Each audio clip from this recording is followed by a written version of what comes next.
This never happen in my life. Indians are independent people, although मैंने कभी India के बारे में सॉफ्ट सोच नहीं रखी है। इस वक्त भारत के प्राइम मिनिस्टर जो हैं वो यूरोप पहुंचे हुए हैं और उन्होंने जर्मनी में, जाहिर बात है, जर्मन जो चांसलर हैं उनसे मुलाकात की। फिर वो जो है वो और नॉर्डिक समिट में थे। फिर अभी एमैनुअल मैक्रोन जो हैं उनके दोस्त, उनसे मिल रहे हैं। और अगर आपको याद हो कि एमैनुअल मैक्रोन ने रिसेंटली जो अपना री इलेक्शन जीता है और आई थिंक उनकी जो पॉपुलैरिटी है मैक्रोन की पहले से कम हुई है मरीन ले पेन के मुकाबले में, लेकिन फिर भी वो एक बड़े मार्जिन से जो उनका अप्रैल 2022 का जो इलेक्शन था वो जीते।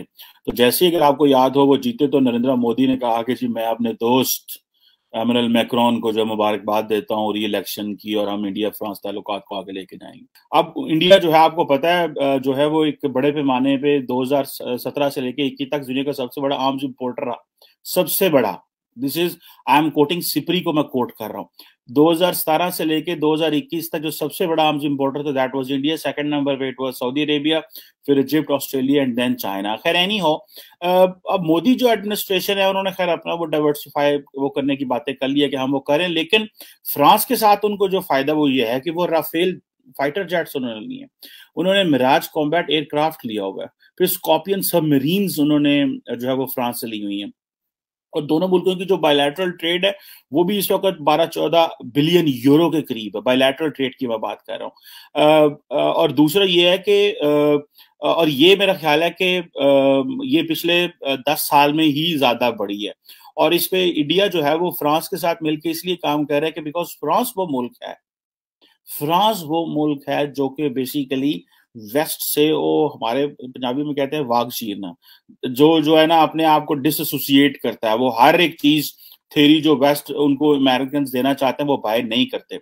और जैसे मैंने आपको पहले बताया कि जो फ्रेंच थे, they are very unhappy with the Indo Pacific strategy of America, because उन्होंने सारे के सारे यूरोप को बाईपास कर दिया। उन्होंने कहा जी ये जो ट्रांस अटलांटिक पार्टनरशिप है ये खत्म होती है, ये यहीं पे रहेगी, और इंडो पैसिफिक में हम नए रूल्स बनाएंगे। हम इंडिया चाहिए, हमें जापान चाहिए, हमें ऑस्ट्रेलिया चाहिए, हमें अपने इन पार्टनर्स की जरूरत नहीं है। सो वो कह रहे थे कि ठीक है आपको पार्टनर्स की जरूरत नहीं है अगर फ्रांस को अमेरिका को। तो फ्रांस को तो बहुत बड़ा फायदा है कि इंडियन ओशन में और पैसिफिक ओशन में फ्रांस के अपनी ओवरसीज टेरिटरीज है, और वो जो ओवरसीज टेरिटरीज है वो हमारी सॉवरन लैंड है, हम तो वहां जो मर्जी करें। वैसे उन्होंने उनको फ्रीडम दी है, इलेक्शन वगैरह करवाते हैं, लेकिन वो उनका एक बहुत बड़ा जो एक्सक्लूसिव इकोनॉमिक जोन है वो सारी फ्रेंच टेरिटरी, अगर आप उसको पढ़ें तो आपको पता चलेगा कि फ्रांस का इंडियन ओशन और पैसिफिक ओशन में बड़े पैमाने पे एक इन्फ्लुएंस है। तो starting from this Horn of Africa going to this, ये जो पैसिफिक रिम है, इस तक आप जाएं तो आपको वो बड़े पैमाने पे फ्रांस का असर नजर आएगा। फिर फ्रांस ने अपनी इंडो पैसिफिक स्ट्रैटेजी अनाउंस करा दी। अब इंडिया और फ्रांस भी मिलकर काम कर रहे हैं। इंडिया जो है वो बाकी क्वाड ममालिक के साथ भी मिलकर काम कर रहा है। तो India has become centre of the attraction in this new world order. अब होगा क्या, होता क्या है, अब मोदी जो है वो एक तरफ तो वो जारी बात है अमेरिका के बड़े पार्टनर हैं, लेकिन मोदी जी जब फ्रांस जाते हैं तो कहते हैं कि हम मल्टीपोलैरिटी चाहते हैं, we do not want the Americans to lead us. ठीक है जी। अब ये जो इंडिया और फ्रांस जो है ये मल्टीपोलर वर्ल्ड ऑर्डर की बात करते हैं। वो कहते हैं हम किसी एक सिंगल यूनिपोलर वर्ल्ड ऑर्डर की बात नहीं करते। और एक लफ्ज होता है उसे कहते हैं mini multilateralism. Mini multilateralism is के कोई एक स्टेट जो है वो अपने ही अंदर अपने छोटे कुछ फ्रेंडली ममालिक को मिला के अपना एक ऑर्डर जनरेट करे। वो कहते हैं हम मिनी मल्टीलैटरलिज्म की बात भी नहीं करते, हम यूनिलैटरलिज्म की बात भी नहीं करते, हम मल्टीलैटरलिज्म की बात करते हैं। सो मल्टीपोलर वर्ल्ड ऑर्डर चाहिए जिसमें वो जैसे कहते हैं ना कि बाकी ममालिक को भी दिया जाए। और इंडिया के जो साबिक वजीर आजम थे जवाहरलाल नेहरू, वो भी इसकी बात करते रहे। फिर वो इंडिया नॉन अलाइंड रहा और वो सारा उस वक्त चलता रहा। और अभी आप देखें ना, अभी अमेरिकन को प्रॉब्लम थी। American never realise that India को उनको ये वैल्यू देनी पड़ेगी कि यकदम जो है वो इंडिया ये पिछले 15 साल में जो उसने एक यूटर्न लिया है और इंडिया ने अपनी पोटेंशियल शो किया, द रीजन बिहाइंड इज इसमें एक बड़ी नेचुरल सी चीज है that they have population, they have उनके पास रिसोर्सेज भी हैं, उन्होंने उनको सही रास्ते में जो है वो स्ट्रीमलाइन किया है, दे हैड पॉलिटिकल स्टेबिलिटी थी, कोई ओवरनाइट उनको किसी ने कुछ नहीं दिया। हमें तो पूरी दुनिया वो चीजें देती रही, लेकिन हम तो कभी दहशतगर्दी की जंग में इन्वॉल्व, कभी डिक्टेटरशिप, कभी डेमोक्रेसी, कभी हाइब्रिड रिजीम, हम तो तजर्बे कर रहे हैं ना।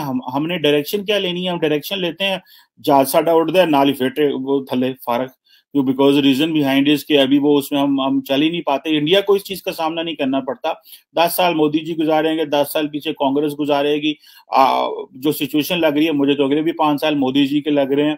खैर एनी हो, सो ये जो चीजें हैं, फ्रांस भी मल्टीपोलर वर्ल्ड ऑर्डर की बात कर रहा है, इंडिया भी मल्टीपोलर वर्ल्ड की बात कर रहा है, ठीक है जी। वो फ्रांस जो है वो इंग्लैंड को कहता है भाई तुम जो है ना, तुम एक वैसल स्टेट हो अमेरिका, ठीक है जी, और हम वैसल स्टेट नहीं बनना चाहते।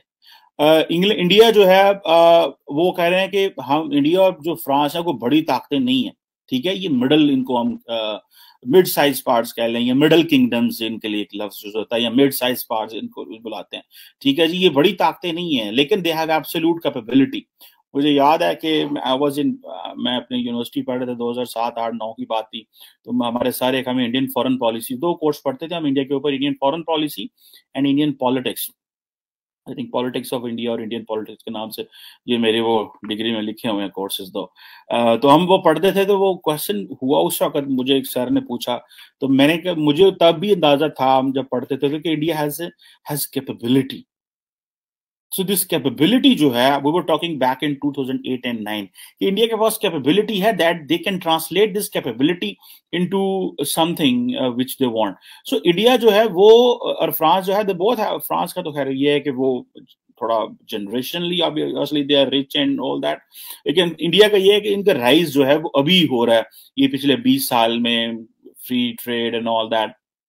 सो ये जो चीजें हैं, इंडिया और फ्रांस मिलके मल्टीपोलर वर्ल्ड की बात कर रहे हैं, ठीक है जी। और ये जारी बात है, इस मल्टीपोलर वर्ल्ड की जो बात करेंगे, इससे मामलात जो हैं वो basically they are challenging Europe, they are challenging America, they are challenging England.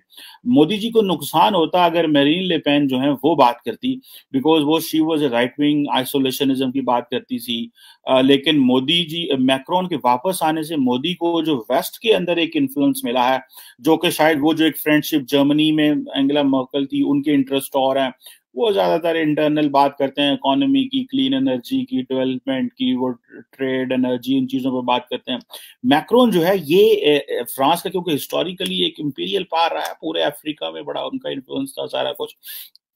सो जो मैक्रोन है वो एक और चीज है। सो मैक्रोन जो है वो ग्लोबल एजेंडे की बात कर रहे हैं, और उस ग्लोबल एजेंडे में जारी बात है वो सबको फिर लेते हैं।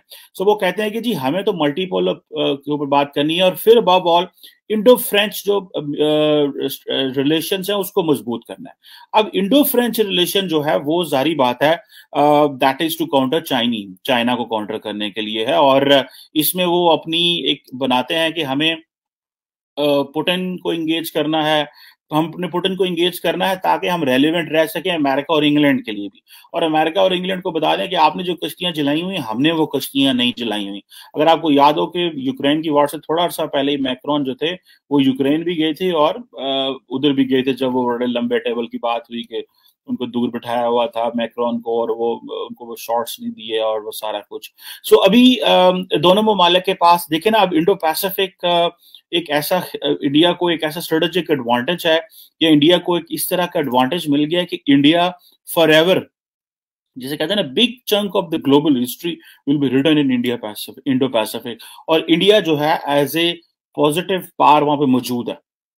अब हमें जारी बात है इस चीज को कैलकुलेट करना है कि वेयर डू वी स्टैंड, और हमारे इंटरनेशनल इंटरेस्ट किधर खड़े हुए हैं, हमारे रीजनल इंटरेस्ट कहाँ खड़ा हुआ है।